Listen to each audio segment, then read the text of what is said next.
Hello friends, it's me, Miss Kirk, and we are going to be continuing with the 2019 argument FRQ. The topic, of course, is what's overrated. Now, we've been working on looking at the expectations and identifying goals for ourselves for our own writing, and so in this particular video, we're going to be kind of previewing the rubric for this topic. So our learning intention for you is that you're learning what the rubric expects so that you can create goals for your own personal written responses. I'll give you a little bit of feedback not only on the rubric but just from the reader's perspective too. And then of course you will have access to all of the files you need for that.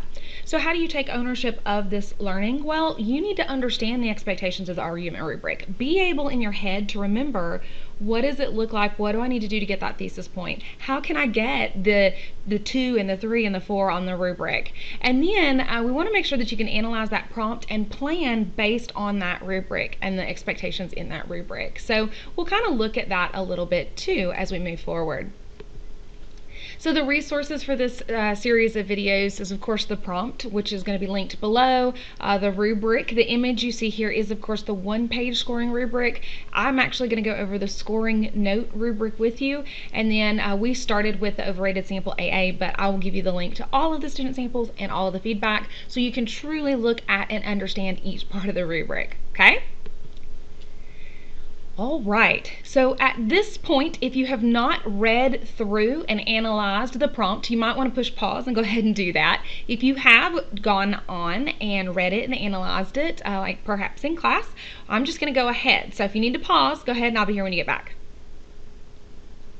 Okay, so in this particular prompt, we were looking at the concept of overrated, and the goal was to pick something that you know of that you feel is overrated, and then you write this essay explaining why it is overrated, right?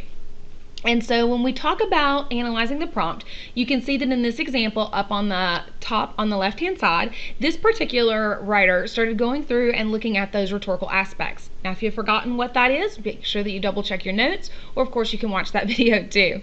Now with that said, this person identified the audience as AP readers, they're intellectuals, that they value education. So you can see that as a speaker they're thinking, okay, what do I need to do to get that person on my side? So their purpose is to convince the audience that blank is overrated, and here's why. So the context they're looking at is what in the world is happening right now that's going to help to prove what this thing is that is overrated. Now you can see two big ideas here in terms of planning that response. On the left-hand side, the student has used REHUGO in our class. That's the acronym we use in looking at places where you can gather evidence, okay? On the right-hand side, you can see this person has identified that classical structure for argumentation. So they're going to have a thesis statement or a primary claim, and then subclaim 1, which will have 2 pieces of evidence, and subclaim 2, which will also have 2 pieces of evidence. Now this might come as a relief to some of you who've been told the 5-paragraph is the way to go, but you actually don't have to do that. A 4-paragraph essay can actually score pretty well, and I have seen some essays that are less than 4 paragraphs that also score well. So what we're looking at here is we want to have it quality over quantity, but I always say stick with that basic element of 1s and 2s and A's and B's, because that's what that's what MLA tells us to do, and it's just a good way to make sure that you have sufficient evidence. So from here you'll just have to worry about whether it's relevant and whether or not that commentary links it through. Okay, so here we're looking at row A, and this is the thesis point. And I've heard a lot of people say that this one is like so easy that almost everyone gets it. So realistically, what you got to do here is respond to the prompt with a thesis that has a defensible position. Okay, so in other words, you clearly say this is my side, this is what I think, and this is what you should think too, right? Now the additional notes for this are different from our class. Now remember, your AP reader and this rubric is intended for a draft written in 40 minutes. And in class, you might start with a timed writing, but we're going to revise that writing, and then you're going to get to go back and look at it and submit that final version. So the additional notes that you might want to know just from the AP reader perspective is, as a reader, we're looking for everything that you have done really, really well. And so that means that your thesis statement, it might be more than 1 sentence as long as they're kind of close together, right? It can be anywhere within the response. Like we actually read the entire essay and see if maybe you put it in there somewhere later on there. And then your thesis may establish the line of reasoning, and that kind of gives you structure to your essay. But you don't have to do that, but it might happen. And then I'm actually going to add that often what you see in the essays that earn that sophistication point, they do have that very strong, very clear thesis right there in the beginning. It previews the line of reasoning, and it sets up every other paragraph. Okay? So, for example, on the scoring rubric, which will be linked below for you, I wanted you to see some examples of thesis statements that do get the point versus thesis statements that do not get the point. And that's a beautiful thing about this particular rubric. So if you do get the point, you have a couple of examples right here. So for example, while the Electoral College was created in the name of equality for smaller states, it's ultimately overrated because it undercuts the popular vote. It's an archaic practice that is unsuitable for the modern era. So you can see it previews those two things, and then it tells you that comes from sample W. So you can check sample W and see how they follow through, and then look at the score there, okay? Then the concept of wealth is overrated for those who do and don't have financial problems, are both capable of experiencing joy and happiness. So you can see this is kind of set up a little bit awkwardly, but it sounds like they're going to talk about those who have that financial thing can still have joys and happiness, and those who don't. Gives you an example there. You can go and look at sample KK for that. And then we have, from a young age, we are told to be unique and to stand out, and it's okay to be different. However, as time progressed, being different snowballed into ingenuity.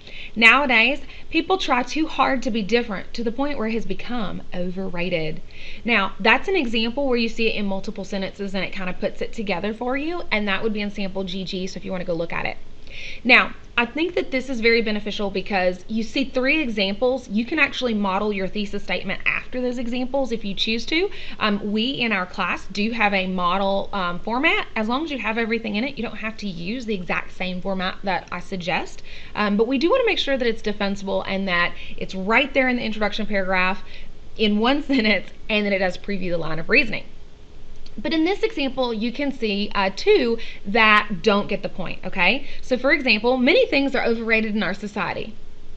Okay, that's cool, but we don't have a defensible position about what specific thing it is that you are writing about that's going to be overrated. And this one is just a good one to think about, because many things being overrated might go into one body paragraph about how this thing is overrated, and then the next one talks about something completely different. And that does not present like a solid defensible position about a single claim, and it doesn't have multiple claims supporting that claim. The other example is a label, overrated, is all about opinion. You chose what happens and what don't. That still doesn't give us that defensible position, okay? So we want to make sure it's there. Now, I also want to kind of highlight that what we did see is that sometimes in the reading, we saw a thesis statement that didn't align with the body paragraphs, but there was still a thesis statement. It was still there. It still addressed the prompt. And so you can still get that point from that. So that's why it's a really good idea to make sure it's there in that first example. Now, when we look at sample AA in the next video, you will totally see a really strong example that's right there at the beginning, and it will funnel it into you. So you can go through and look at these other samples, but AA, you're going to see a very strong thesis that does get that point. Okay, the bulk of the points, though, come from row B, and row B is your commentary and your evidence. Now, a thing that I want to point out here is that that basic note, that basic idea is that if it's like filled with grammatical errors and we as a reader don't know what you're trying to say, or the errors are like impeding that line of reasoning and that processing, then it can't get that 4. Okay, so just kind of think about that. But in general, if you misspell a word or if you have a run-on, in general, we're not really looking for that. We're looking more at the argument that you've built and the line of reasoning that you have. So you can totally do this. Again, we know it's a draft, and we know that if you had more than 40 minutes and you're looking at it, you're probably going to proofread it a little bit better. So go ahead and just, you don't have to worry about that sort of stuff, okay? Right. So on the scoring rubric, a 0 is kind of like, I think of it like circular reasoning. Like you're just kind of talking in circles. We don't really know what you're saying. It's just opinions. Maybe you're just restating the same sentence over and over again. We really don't know what you're talking about, okay? 1 is thinking about it in terms of general summary, right? Like it's more like a book report in that you're just kind of saying some general ideas. That's it. You're summarizing what something is and why it's overrated, but you don't actually explain it. You don't give any evidence or commentary to it, okay? When we move over to the 2, you can see that the 2 is kind of like that threshold for us, right?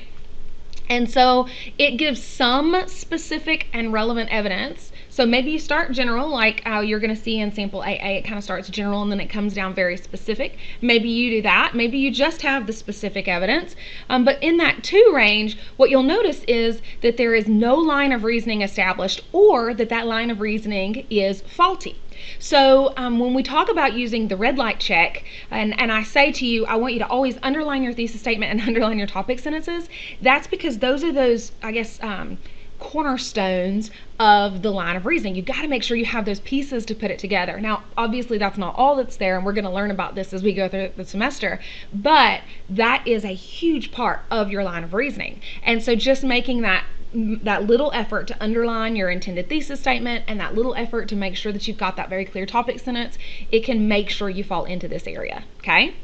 Now, it's not just about that though, obviously. You want to make sure that you have like maybe some specific and some broad generalities with your evidence when you're kind of bringing it in. But notice what it says. It tells us you can look at sample RR because it looks at simplistic, inaccurate, or repetitive explanations, okay? So in other words, the evidence does not support the argument that's there. So maybe it wasn't the most relevant evidence, maybe it wasn't sufficient to the level that it actually proves the point, but you can kind of see some of that there. Or if you just don't explain it, like you just kind of threw it in there, it tells you sample KK does that.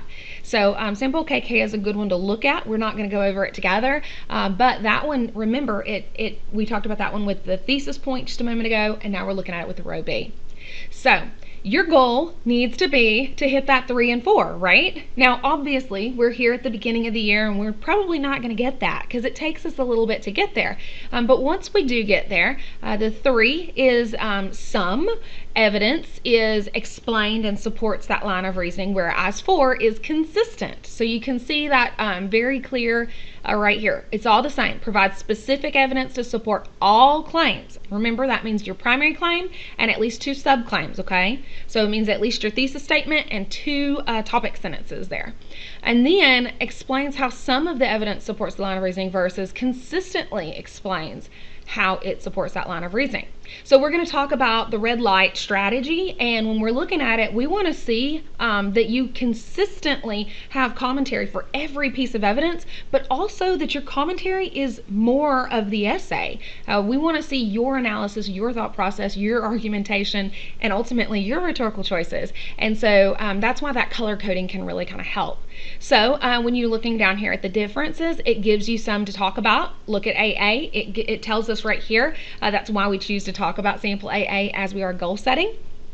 But one of the things I want to highlight here is notice that commentary may fail to integrate some evidence or may fail to support a key claim. So like the commentary might not be there 100%, okay?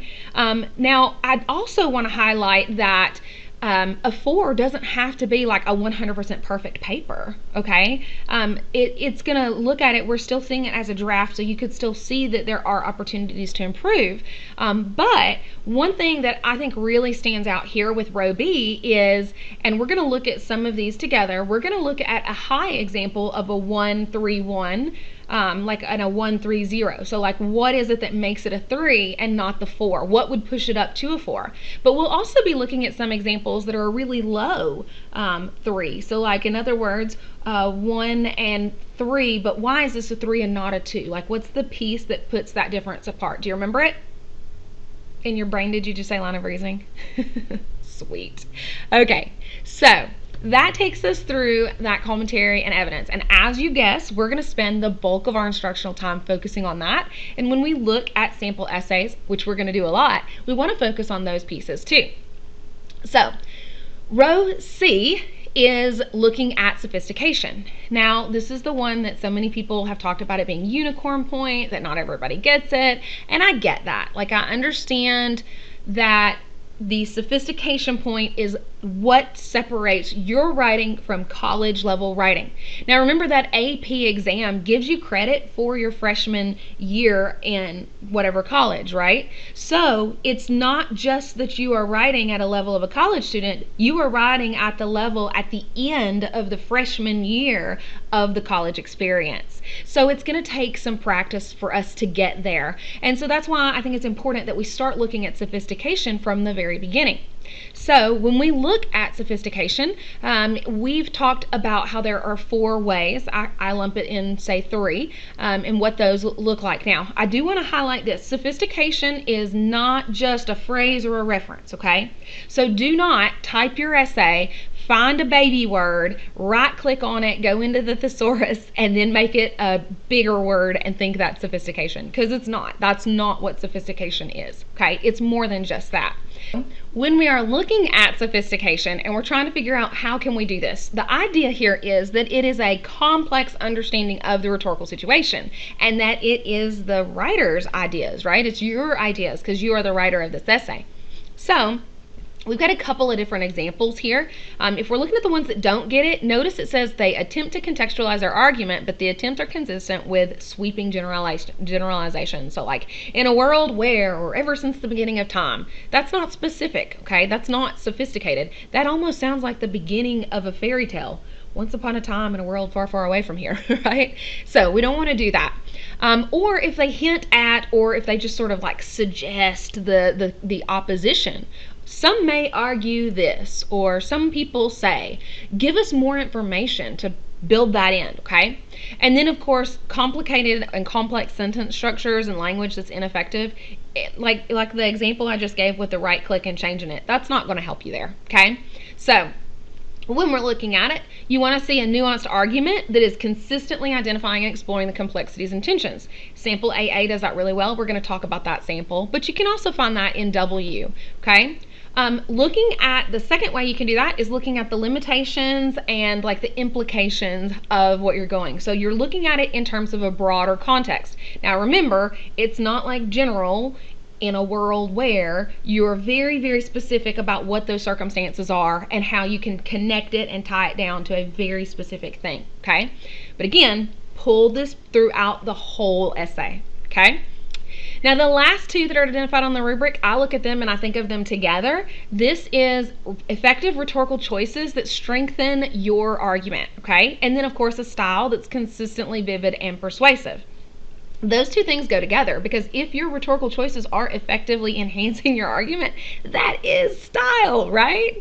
So that's why we kind of lump those together. Now you can see that in sample AA, and we'll talk about it, but sample W would be another one that you might want to look at independently to really kind of help you understanding what that sophistication looks like.